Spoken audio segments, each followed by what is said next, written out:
Chào anh. Em chào anh. Cây.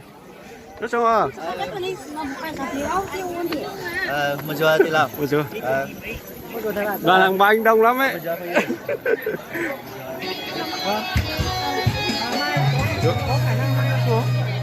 Bắt đầu sinh ơi.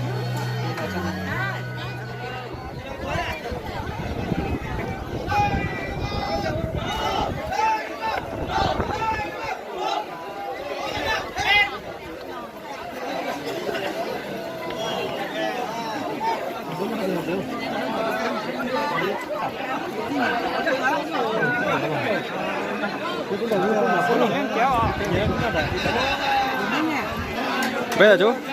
Bây giờ.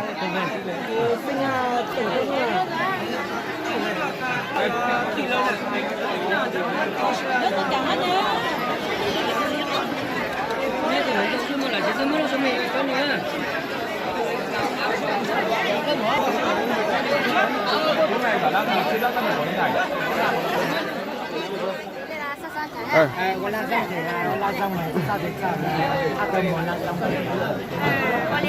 ăn tôm móng trời thì con la rong quá trình này mà không có áo thì sáng ra thì nóng tuổi chiều nóng nhưng chúa là không có áo tù rồi là cô ta mới được mi nhồi tháng rồi cũng là cái lúc gì cho lúc gì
nay vợ thì lại có mắt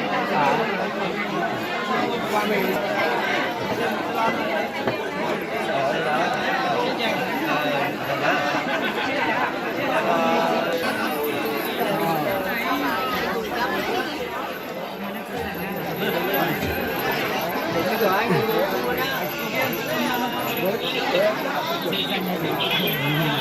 giờ chạy đâu có hồi chứ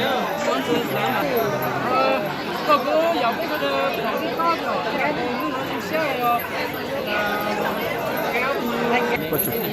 Chạm một lần nữa đi.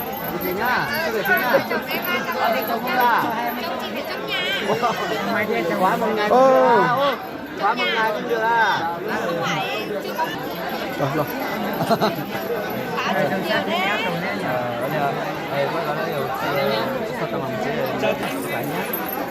Năm một nhớ cái sẵn tí rồi, năm một nhớ cái sẵn tí ha. Được rồi đó. Tao mà chị á. Em đứng trước cái chị nha. Cái sửa ơi. Từ đó.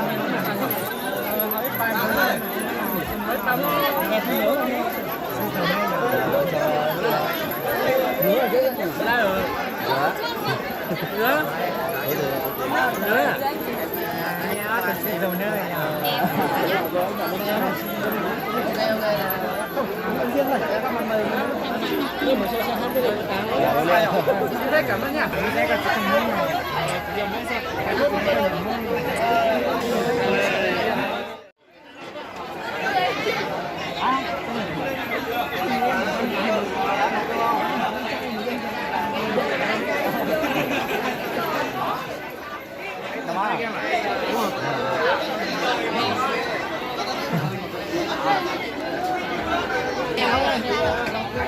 Hóa ra người đẹp Thôi mà. Thôi mà. Đừng có quay em vào cái camera của anh. Thôi mà.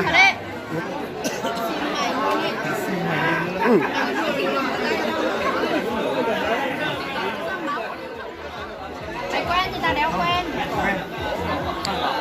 Đây nhá.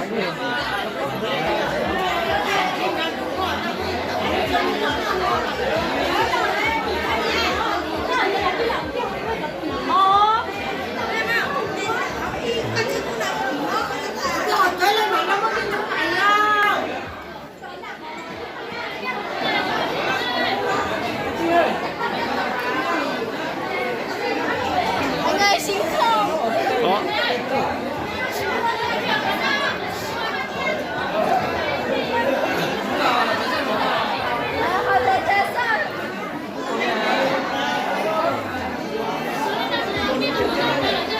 Trưởng. Đó, được chưa?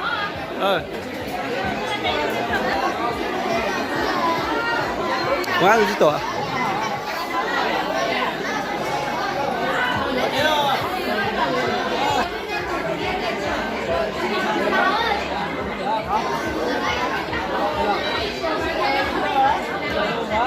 Sao? Như thế nào?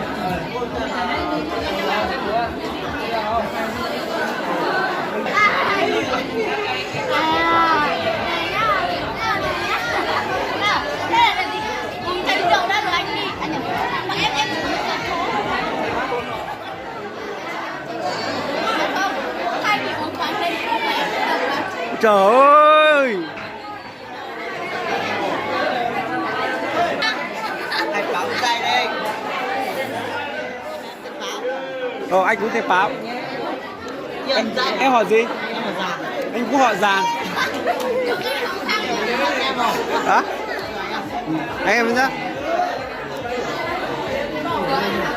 Rồi, bắt tay cái.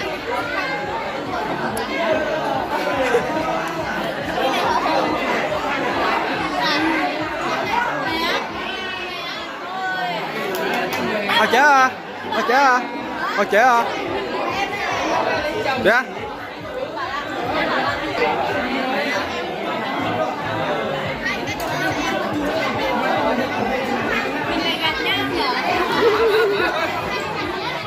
Anh xin gọi nha. Ủa, chiếc anh đâu? Tủa chưa?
Hai, hai.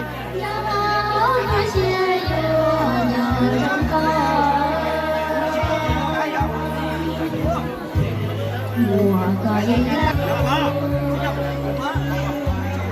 hãy lo lùi gió lo lắng nghe chi lùi thứ ba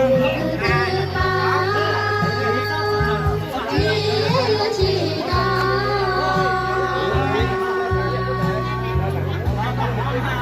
từ trên kia lo chỉ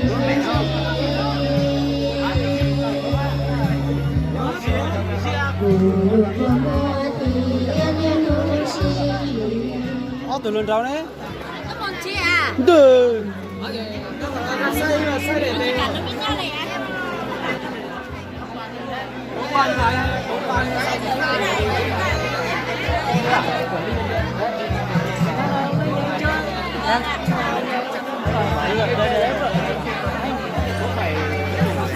Sao những cái này hai chừng rồi em không cảm cho anh tí nhá.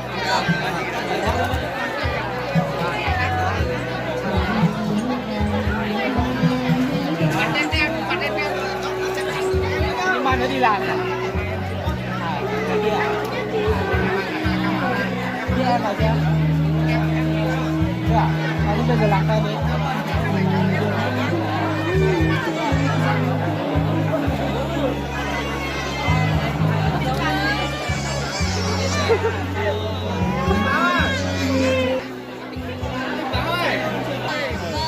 Kể cả anh là quay phim như là Đây là anh của em. Em đi quán nhà bạn nè, là anh của em. Đúng rồi gì nữa. anh biết một chút thôi. Anh đã chụp được cái giấy em mua mà. Sao lại biết là bên nhớ là hả? Không lấy được, không có sao mà lấy được. Nhớ ý đó là sao? Cái gì đó mà. Hả? Chưa học đó. Cái ảnh này này của chị. Sao không? Thầy của lấy đăng phải cái ảnh này. Thấy chưa? Không phải từ đây này. Có rồi. Không từ từ đây của mình là bằng. Em từ đường chị mua bán á. Siêu. Em mặc đi từ đấy phải mua đi. Sẵn sàng chấp nhận luôn. Ok.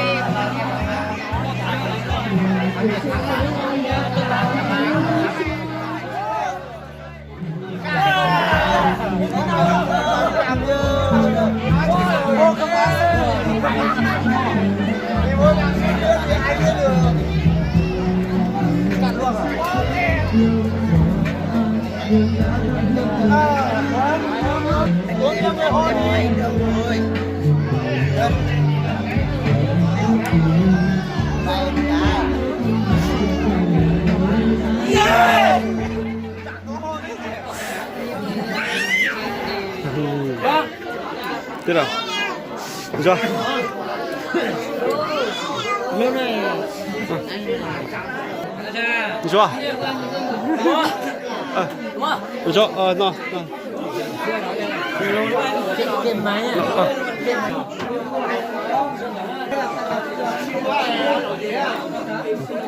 Cái nhà. Rồi. Chào. Vâng, chào. Ở đây à? Được. Được. Gọi cho anh. Máy đờ rồi anh ơi.